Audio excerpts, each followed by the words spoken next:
Hello, everybody, and welcome to the Chronowarden review for the talent tree mockups of the hero talent tree slash side class, or what was I saying? Not specialization. There was something I was saying. I'll remember it later, undoubtedly. Subclass. Yeah, the new subclass setup. We've had 4 of the builds posted today. We're looking at the second one of Chronowarden. Augmentation and preservation specialization. The Chrono Wardens can manipulate time and see into the future. By specializing in bronze magic, they are slightly unstable due to the vast amount of knowledge available to them. They are precise, erudite, and organized individuals who seek to understand the world through careful study. Going right into this bad boy, right at the beginning, you have Chrono Flame. A living flame is enhanced with bronze magic, repeating 15% of the damage or healing you deal to the target in 5 seconds. In the last 5 seconds, as arcane, up to a fixed amount. Pretty good overall.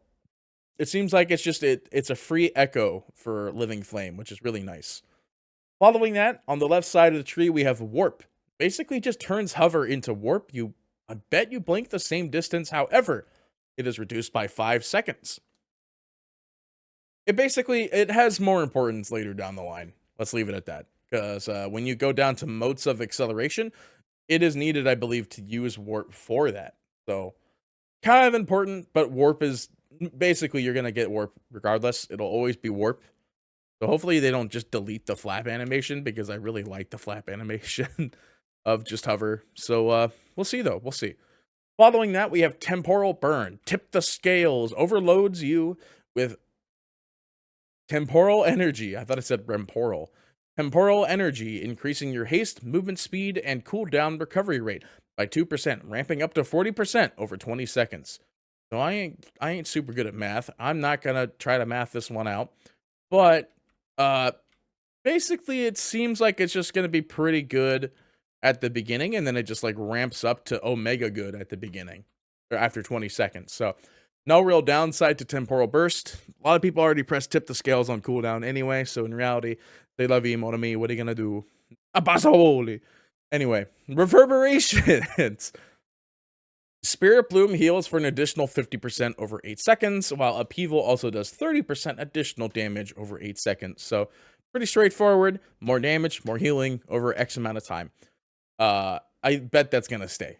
Interdimensional phase. Warp reduces the damage taken by 30%, starting high and reducing over 2 seconds, meaning, you get 30% in the first second, and in in the 0 second, the first second you get 15.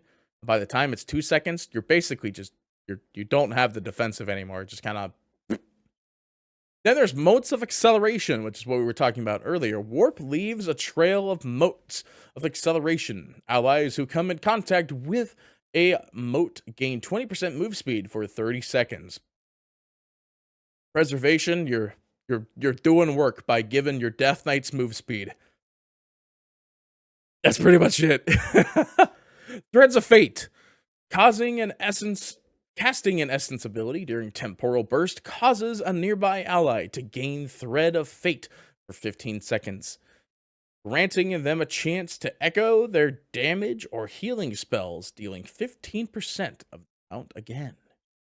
Pretty sick. Imagine being able to do that with Essence Break and dance the Demon Hunter.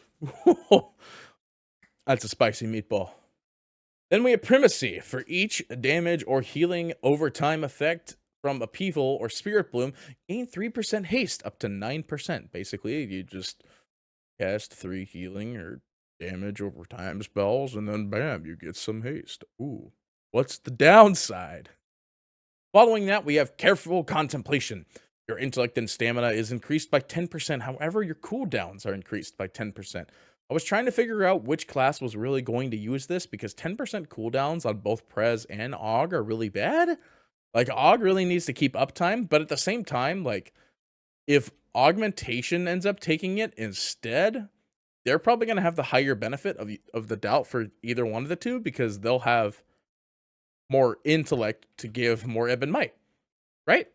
That's how that works. So I feel like they're probably the winners on that one.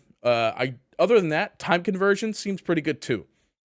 The abilities with a 45-second or longer cooldown grant 10% intellect for 15 seconds, while defensive abilities grant 10% stamina for 15 seconds. Essence spells extend the durations by 1 second. So in reality, it's just like if you cast something, let's put it this way. I was saying if a preservation cast hero at the very beginning, bam, easy money. Technically, you could cast a hero at any point in time, even with exhaustion, you would get the bonus. So no real downside for that one, I'd say. Where careful contemplation just seems like there is a downside, but can be negated, maybe. Master of Destiny. Empowered spells amplify all your active threads of fate, increasing their power by 100% for 8 seconds, stacking up to 2 times, because you have how many empowered spells? At least 2. Yes, at least 2. Following that, you have Golden Opportunity, Prescience, or Pre-Science, as everybody else likes to call it, because it's actually what it sounds like and looks like, pre-science, yeah. Anyway, you can't even precast it anymore, so it's not even good. You can't even use that term. Anyway, Prescience has a 25% chance to not incur a cooldown, while Echo has a 25% chance to not cost essence. So pretty good overall. I think Golden Opportunity might be the way to go. But of course, everybody has yet to find out what we're doing anyway with the talent, so we'll see. Instability Matrix. Each time you cast an empowered spell, Unstable Time Magic reduces its cooldown by up to 15 seconds. So it's like 1 to 15. You could get 1 second, you could get 15. And lastly, but not leastly, obviously, because it's down at the bottom, After Image. Empowered spells send up to 3 Chrono Flames to your targets. Chrono Flames have a small chance to grant you Essence Burst, which Essence Burst is, used to cast your Essence abilities. But yeah, overall, it seems like the Chronowarden Talent Tree build is actually pretty good. I can't wait to see it in action. I can't wait to see all of them in action. And yeah, I think that's pretty much it, guys. I hope you enjoyed the Chronowarden Augmentation Preservation Evoker Talent Tree mockup of the hero talents slash. Oh my gosh, I can't believe I forgot. They're specializations. Let's just leave it at that. Thank you so much for watching, guys, and we will see you next time for the next World of Warcraft video. We have the other 2 talent tree builds coming up very shortly. Don't go far.